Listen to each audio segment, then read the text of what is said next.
Richie Effs, co-creator of Shottas, speaks out about his experience with director Silvera. My partner at the time, Silvera, and more people understand this, that for the last 15 years or 16 years, he's the only one people been seeing on TV. Every interview is him. People see, you know, I'm the director, I come up with this idea, boom, boom, but from this, people in the circle know the real truth. By special invitation, we are on the set of Arita's Love Sick video featuring international dancehall artist Cham.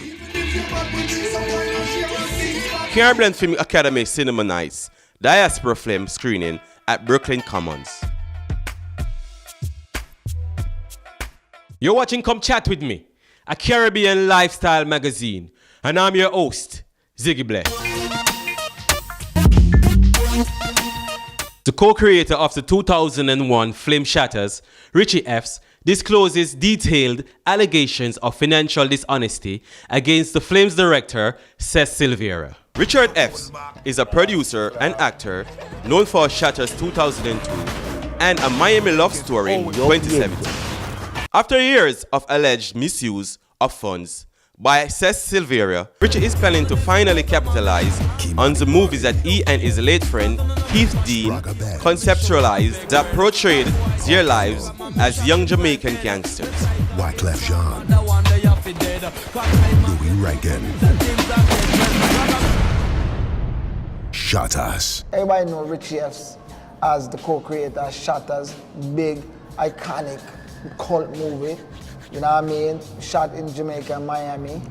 And that's basically that's about it. You know, but I know a lot of people wondering what happened, what's been going on over the years when it comes to the Shottas thing.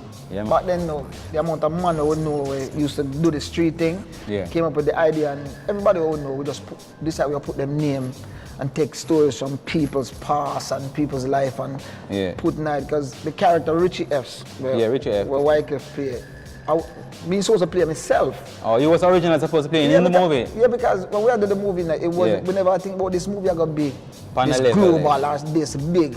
So, you know, it was just you play yourself and bring in the next man, and it just happens Wyclef passed through and see the script and him loved the name. Because back then everybody said, boy, Richie Effs, he loved that name, it's a Hollywood name. Nobody believes that's somebody's real name. And they say, boy, that's the character I want to play. In terms of Shottas, the movie, you know what I mean? What was the progress in that time? It was like, we know Shottas the boss. You know what I mean? Financially and all of that. What going for Shottas during them time then? You're the wickedest thing, my boy. And more the fan base to know the truth and everything behind that's what they have to talk about. Is the reality. When it comes to the financing of Shottas, me, my brethren, and Balinski from Jamaica, my brethren are dead. Got DC and me put $1.5 million plus together. Movie done, come back to Miami, you know, movie it got bootleg. My partner at the time, Silvera, and more people understand this, that for the last 15 years or 16 years, he's the only one people been seeing on TV. Every interview is him. People see, you know, I'm the director, I come up with this idea, boom, boom, but from this, people in the circle know the real truth behind the Shottas thing is, and me, Richie Effs, put him on, because he used to live with me. And I'm not an 18 thing that it's not like that talking about business, but I think the fan base need to know. The people people want to know the real truth, and in the inner circle supposed to know. I mean, put him on. What Shottas do for him, Richie Effs responsible for that. Which I have no problem with that, because he was always the dude that like in the background. And if me and you bridging my boy, anything you do, I have your back 100%. But the favor there wasn't returned. You see what I say? So anyway, as the story go along, you know, man go out of Cali, end up getting a deal with Sony. And we think everything nice. Sony kick in on the thing. After the bootleg years, Sony pick it up. Man get deal and, you know, come back to Miami. And for a reason, you know, Yeah.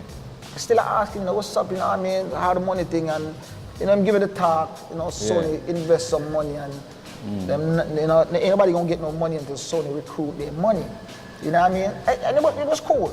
That's my man. I take what him say. Yeah, I take what him say because you know, the only man that get the money was Spraga, because Spraga dealt with it as a business. I mean, I have to give him respect for that. He deal with it, he went directly to Sony and said, yo, I don't want to deal with the man, I deal with the business. I called my man and I was like, yo, I need to see the contract that you got with Sony. You know, not to stop anything, just to say, now we're going to go back and do legit, we're going to do paperwork now. Because the thing is getting to that. On the level there, And he said to me, why you want to see the contract? And I was like, what you mean? And he was like, this is a standalone agreement. And I was like, how you mean it's a standalone agreement when there's three of us in this? You know what I mean? I decided to drop a little lawsuit. You know what I mean? So that's the thing then. Yeah, it's business. When the lawsuit dropped, I found out that the company that we owned a company called Access Picture that did Shottas. When he got the deal, when the company got the deal, unbeknown to me, he just went and just sold the company to himself, to another company. Oh, yeah. But the only way I found that out was with the lawsuit. I was like, hold up. Yeah. Then I found out how much money he made, and I was like, hold up. See, just to find out the money where we make off of Shottas. You know, and I guess they paint me as the bad guy.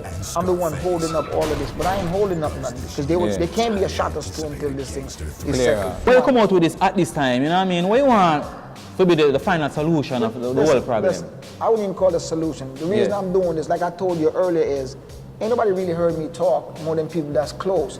Sure. But Richie Effs is Richie Effs. And my thing is, I want the fans to know I'm coming out with a documentary. I got a couple things in the work, a Shottas vodka, a t-shirt line, and I'm gonna do a documentary, a behind the scenes documentary, the Richie Effs documentary, which shows what goes down, you know what I mean? This ain't no revenge thing. This is just letting the fan base know why they haven't seen a Shottas Part 2 or anything related to Shottas. Why you think him go down that road there? When you sit back and you meditate, for where now come from and all of that, why you think him really go that road there and go turn off and just take the whole thing to himself? Years I ask myself that question, but you know, when you get older, you realize some people actually can never explain, because the reality is some people is always like that. Yeah. But you don't see it when everybody's suffering and everybody's coming up, you don't see it. Yeah. But when the money drop, people's true color just show. You see it, and no matter how much you know somebody, it hit you by surprise, because it's like me and you sitting here and we so tight and we suffering together. And we decided we're gonna do an idea, and I come up with the idea. And as soon as the idea hit, I act like we never sat here. You ain't my man no more. Yeah, or if I act like you're man, I'm gonna put you to the side and give you a little thing to keep you quiet, and I'm gonna take the whole thing. When the pie is so big, everybody could eat. Says Sylvia is not the creator of Shottas. He's just a part of it. Yeah. And he's a part of it because of me. Straight up, Not go in the corner, and it ain't that I'm trying to down him. Yeah. You know what I mean? I'm sticking up for me now. Yeah. You know what I mean? Telling the truth. So if he wants to come back and say something, he's got to come with facts. Signed to New York-based Tempo Records, a subsidiary of Tempo Networks, Arita is billed by Caribbean media as a refreshing take on music and the star to watch in the international entertainment arena. We go behind the scenes for the music video production of Lovesick, featuring international dancehall artist Cham.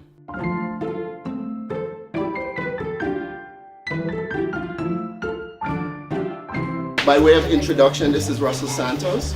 He's a big-time director. He's directed for Beyonce, Trey Songz, Jill Scott, Meek Mills, on and on and on and on. Right. Some of the most talented artists, Janelle Monáe, this guy is responsible for. So, and of course Arita. Yeah, groove, feel it. Yeah, oh nice. Like putting the flute up. Alright, nice point. Yeah. And then when Cham gets on, you guys are like, whoa! Like, oh shit. Nice shot. Yeah, cigar in the mouth. We're here for Arita, and the song's called Lovesick. And there's also a featured artist, Cham, that I'm really excited to work with. And yeah, I'm just glad to be here.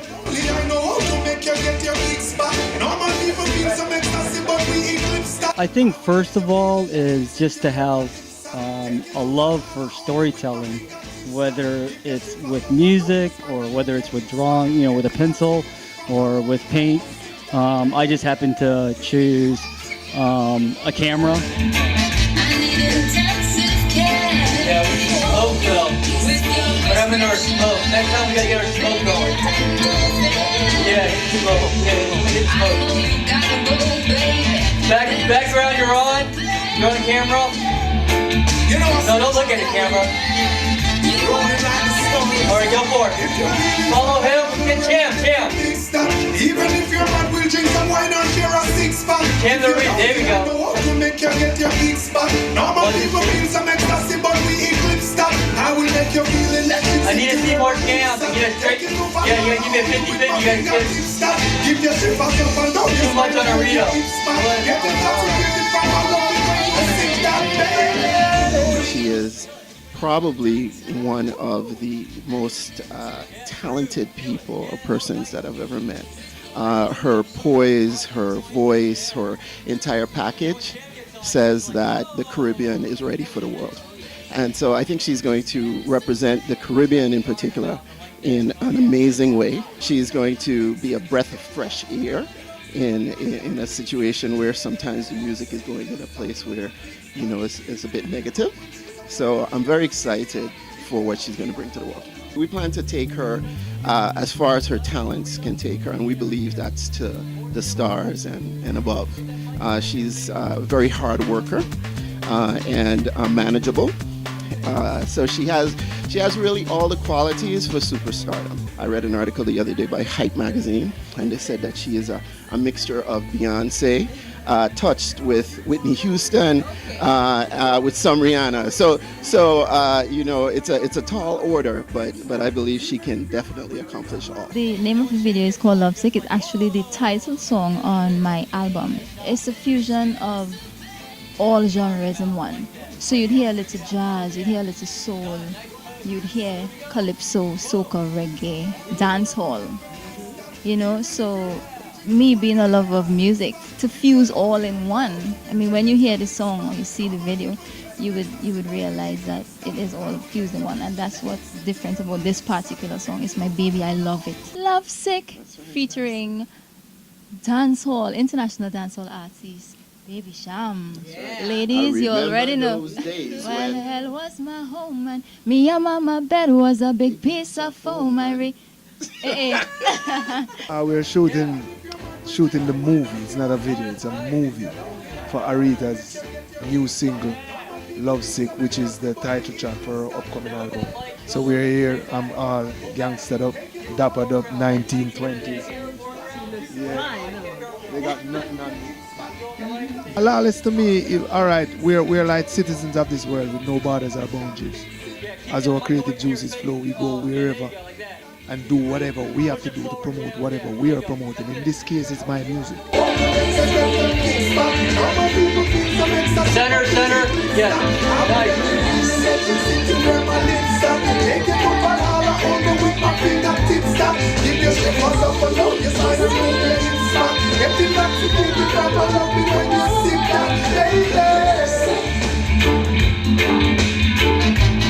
Yeah.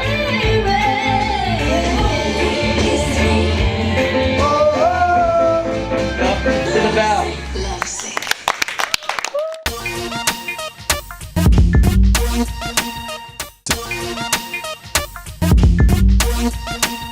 The Caribbean Film Academy and Meaningful Project presented a special edition of Cafe Cinema Nights, the Diaspora Film Series, Migration, Experience, screening 4 short films giving different experiences of the Caribbean migration experience.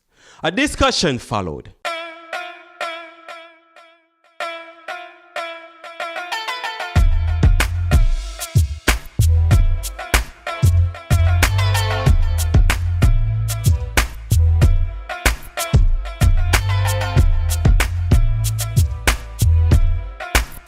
Tonight our theme was the Caribbean migration experience, and we picked 4 films from 4 different Caribbean countries, all describing different aspects of that experience. So the first film is a film called Ticoc, and it was made in Martinique.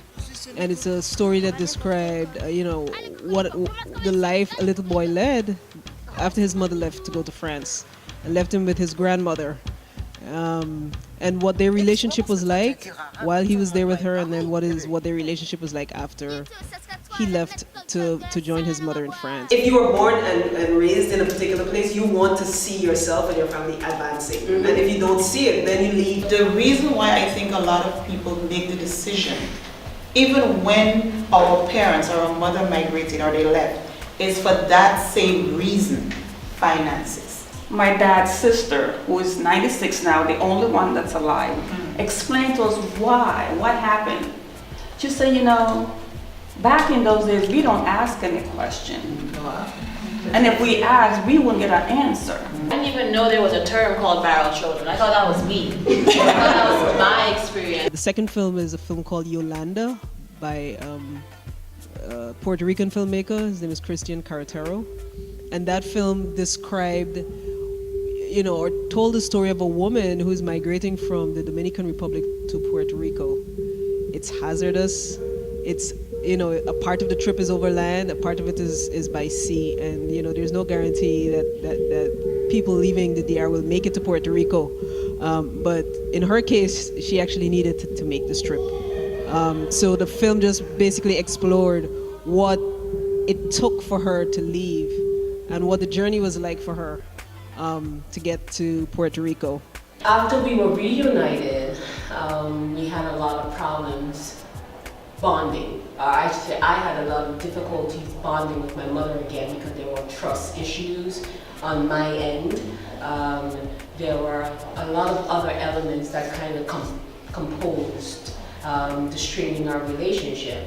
And fast forward, it took me almost 25 years to kind of come full circle as far as the sacrifices that my mom did for me and understanding that I was with. My mom had an opportunity to leave, and she always tells this story, but she didn't, right? She said, I'm gonna stay with my kids, and it was 3 of us. I'm like 18 years or 16 years younger than my nearest sibling. And she stayed with us. Things weren't always good. I always tell people here, do you know what bagasse board is? Well, my house was partially made of bagasse, right? I was telling a coworker of mine, I shared a cot with somebody else from the country who, came to town for school. Wherever you move the bed, it was still getting wet. But, I don't think I am worse off for it, right? And I appreciate the fact that she stayed. I'm much better for her having stayed. And so I think that's an important narrative for us to share with people. I remember being 11 years old when she'd come for a visit and how it hurt me when she was leaving. So much so that I took her coat. They had come for carnival. I took her winter coat and I ran away in the airport, and and the girl saw me and I was really sad, and she said, what are you doing? And I said, my mom is leaving. I said, well, she said to me, you have to go and see her before she goes. And that is what made me take the coat and go back to where they were looking for me. But that left such an imprint on my mind that I knew that as a child in puberty and what my experiences were, and not having my mom and how I felt, I knew that I did not want that to happen to my daughter. The third film was a film called Passage by Kareem Mortimer, who's a Bahamian filmmaker, and it describes the experience of migrating from Haiti to the Bahamas, and what it's like being out at sea and what happens to people. What are some of the things that can happen to people on that journey? But people are making that trip, and despite the types of things that can happen, and what happened to the main characters in that story.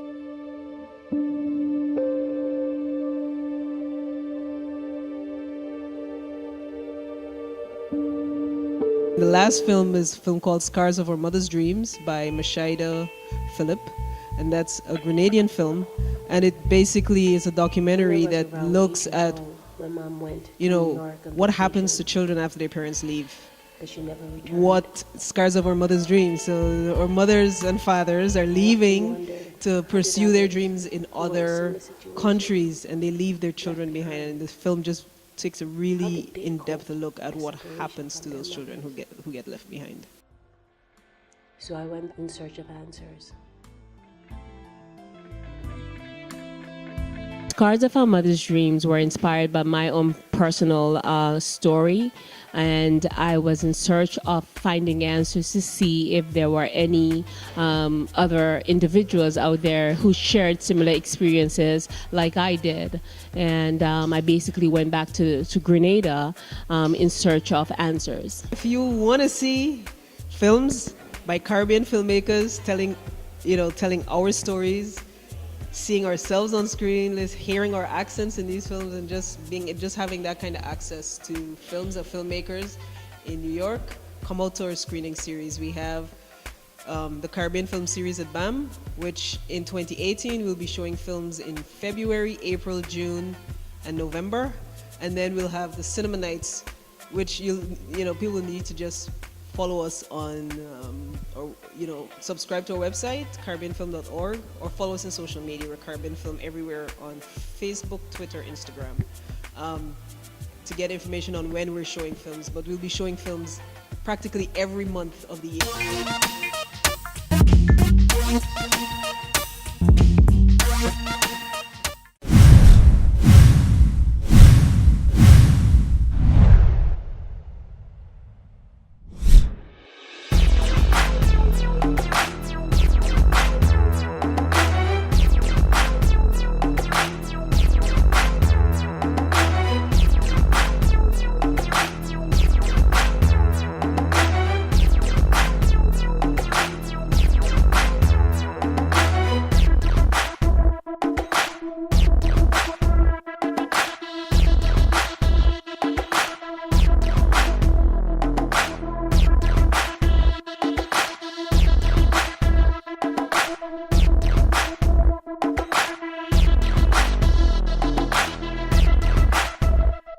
We at Brooklyn Masonic Temple.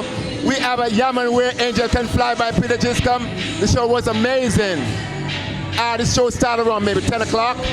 I'm the CEO of Yaman Where, and I hope everyone come and see Yaman Where next year. Yaman Where Angel Can Fly.